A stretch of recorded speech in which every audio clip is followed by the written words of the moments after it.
Reportage. La saison des baleines débute au mois de juillet. Elles arrivent de l'Antarctique en passant par les Australes à la recherche des eaux chaudes. Pour la plupart, c'est une migration en Polynésie pour mettre bas. À bord d'un des ferries, Magali de l'association Océania partage ses connaissances auprès des passagers. Les baleines à bosse viennent en Polynésie pour la reproduction et pour se reposer en Polynésie, donc justement du mois de juin jusqu'au mois de novembre, plus ou moins, juillet jusqu'au mois de novembre.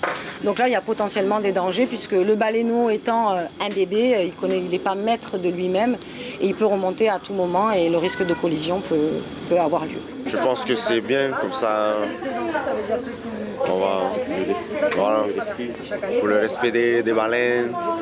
Pour éviter une collision entre le navire et une baleine, Toanui, celui qu'on appelle MMO, observateur, est chargé de détecter les baleines avec ses jumelles.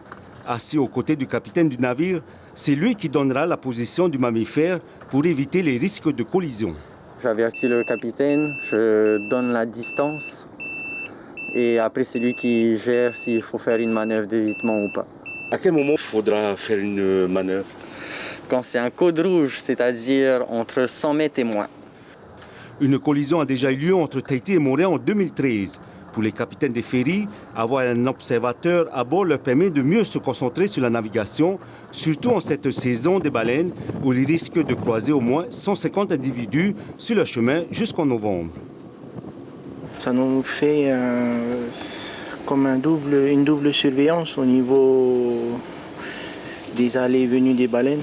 Que la saison vient de débuter, il y a des baleines qui commencent à arriver et tout. Vous en croisez beaucoup? Hier, on en a croisé 2 et ce matin 2 aussi.